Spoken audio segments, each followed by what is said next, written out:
दिल्ली से चुनाव लड़ा था। यात्रा में राहुल गांधी के साथ नजर आया, बीजेपी ज्वाइन कर गई। बहुत लोग कांग्रेस भी ज्वाइन करते हैं। तो ये तो चुनावी सीजन है।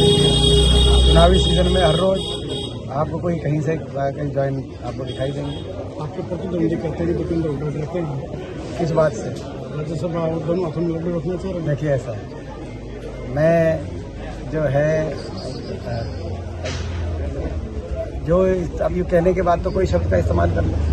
ये सही बात है कि भाजपा के सारे राज्यसभा सांसदों को, और जिसमें ज़्यादातर केंद्रीय मंत्री हैं, उनको इस बार लोकसभा में उतारा गया है। तो सारे केंद्रीय मंत्री 400 पार का नारा है, लेकिन उनमें से किसी एक ने इस्तीफा दिया नहीं।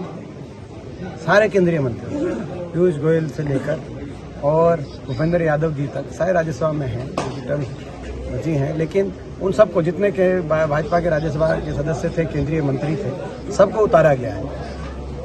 उनमें से तो किसी का इस्तीफा का कोई बात करी नहीं। और तो ये मैं समझता हूँ केवल खिसियानी बिल्ली खंबा नोचे वाली बात है। जो जवाब देना चाहिए जिन लोगों को, वो इस बात का जवाब देना चाहिए कि उन्होंने अपने कार्यकाल में क्या किया। मेरे से जो है, मैं समझता हूँ कि मैं किसी से नहीं डरता, लेकिन जो मैं बात कहता हूँ उससे सत्ता वाले जरूर डरते हैं। जो मैं बातें कहता हूँ, क्योंकि मैं लोगों की बातें कह रहा हूँ।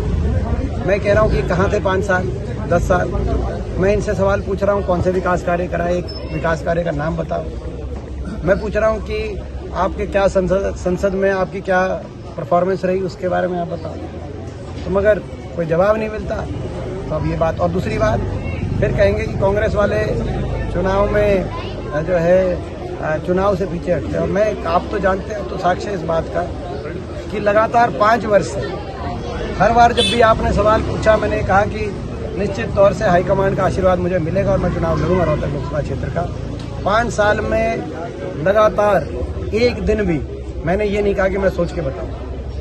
तो ये मेरा जो है स्टैंड है इसमें। बाकी कोई क्या कहता है उस स्टैंड के बारे में, जो है मैं समझता हूँ, मुझे या तो ईश्वर से डर लगता है या लोगों की जो है अगर डर लगता है तो अपना जो जनता की ताकत है, प्रजातंत्र में जो सबसे बड़ी ताकत है तो जनता की ताकत। दीपेंद्र जी का जिक्र किया। देखिए, संजय सिंह मेरे साथ संसद में रहे और वो संसद में बड़े अच्छी तरीके से विपक्षी भूमिका निभाते हैं। बड़े मेरे को आश्चर्य हुआ जब उनको पकड़ के ईडी ले गई और जेल के अंदर डालने का काम किया है। मगर धीरे धीरे अब ये सामने आ गया है कि भारतीय जनता पार्टी की सरकार देश के विपक्ष के बहुत से ऐसे विपक्ष के नेता जो उनके सामने जो अपना जो उनकी ईडी के सीबीआई के दबाव में जो भाजपा ज्वाइन नहीं कर रहे या उनके सामने घुटने नहीं टेक रहे, ऐसे लोगों पे कार्रवाई कर रही है। विपक्ष की आवाज़ दबाना चाहती है सरकार। ये बड़ी दुर्भाग्यपूर्ण बात है। केवल एक संजय सिंह का प्रश्न नहीं है, प्रश्न भाजपा की कार्यशैली का है। आज एक इंडियन एक्सप्रेस में खबर आई है कि 29 ऐसे लोग जो भाजपा में ज्वाइन हुए हैं, जिन पे ईडी के मुकदमे चल रहे थे,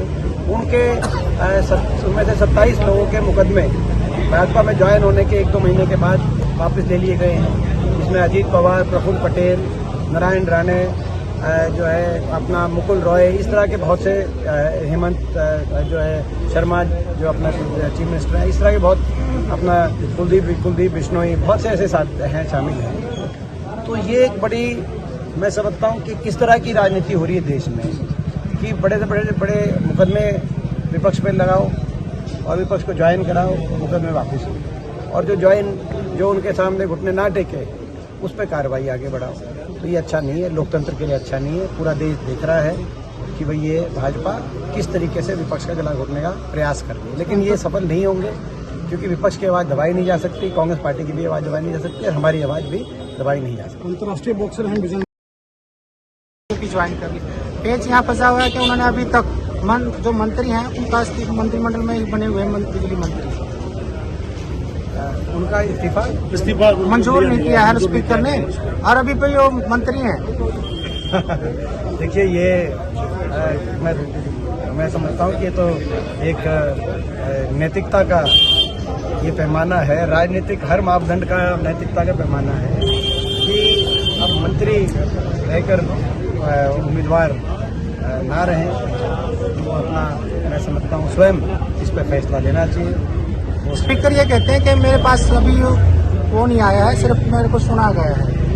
पार्टी ज्वाइन से इस्तीफा देने से पहले पार्टी ज्वाइन कर तो उन्होंने ऐसा पार्टी संवैधानिक हाँ, तो इसमें मैं समझता हूँ कि नैतिकता के आधार पर उनको इस्तीफा देना चाहिए, ऐसा मुझे। तो अभी तो भाजपा है, जिस तरह से 3 सीटों पे अपने उम्मीदवार बदलने की चर्चाएं चल रही हैं। हिसार, भिवानी, महेंद्रगढ़ 1 सीट हो रहा है। कल कोई रोहतक की भी कह रहा था। ये तो चलती रहती है चर्चाएं। इस चर्चाओं में कुछ नहीं है, उन्होंने उम्मीदवार दे दिए हैं। ये तो मैं समझता हूँ आप लोग का विषय है, आप यूँ ऐसे चर्चाएं चलाते रहते हैं। उम्मीदवार उनके आ गए हैं। कहने का मतलब यह है कि लोगों ने, अब मैं इसमें ये हाइपोथेटिकल क्वेश्चन में तो मैं सुरेंद्र जी आपका एक जो है ना आखिरी क्वेश्चन था देखो इसमें ये है कि अब मैं इसका जवाब देता हूँ सुरेंद्र, इसका जवाब दे देता हूँ। अब आप कह रहे हो कि भाई 3 सीटों पर उनकी उम्मीदवार बदलेंगे, लोकसभा में ये चर्चाएं चल रही है। अब वो 3 सीटों पे उम्मीदवार बदलें, 10 सीटों पे उम्मीदवार बदलें, मुख्यमंत्री और उप मुख्यमंत्री के चेहरे बदलें, उससे कोई फर्क नहीं पड़ेगा। अब तो जनता ही सरकार बदलने का काम करेगी, ये मैं भाजपा वालों को बताना चाहता हूँ। जिस तरह से आवाज चल रही थी, इस बार कांग्रेस की निश्चित तौर से हमें पूरा विश्वास है कि रोहतक लोकसभा क्षेत्र से लोगों का पूरा आशीर्वाद हमें मिलेगा। और यहाँ मैं समझता हूँ कि मैं ही नहीं, पूरे रोहतक लोकसभा क्षेत्रवासी ये चुनाव लड़ रहे हैं।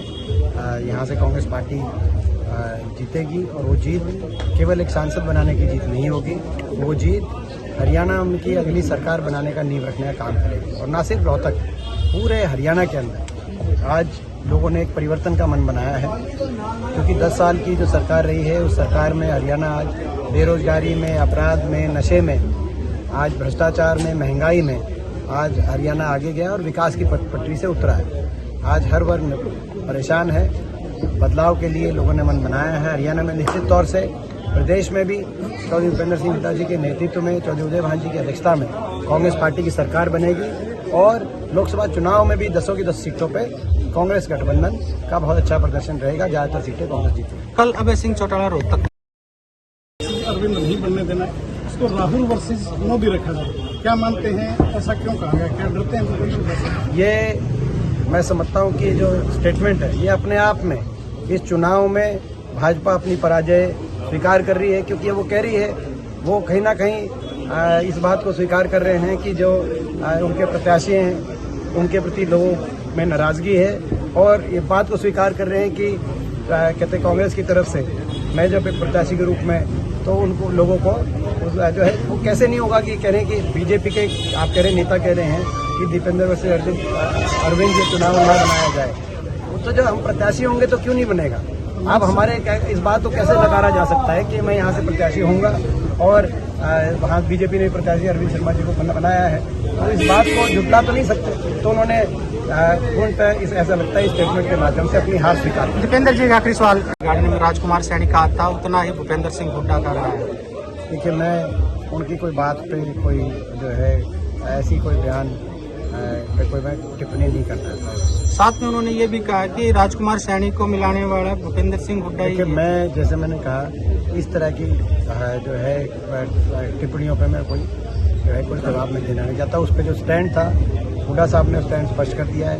कोई वो जो है कोई हमारी पार्टी में आए नहीं है, और ना कोई जो है कोई इस प्रकार के किसी व्यक्ति का हमारी पार्टी में आने का संजय सिंह को बेल मिली है, कैसे देखते हैं? तो कोई डिनाई नहीं कर सकता, और कहीं ना कहीं ये भाजपा का अंदरूनी मामला है, लेकिन उनका सम्मान किस तरह से किया जाए भाजपा को उस बारे में सोचना चाहिए।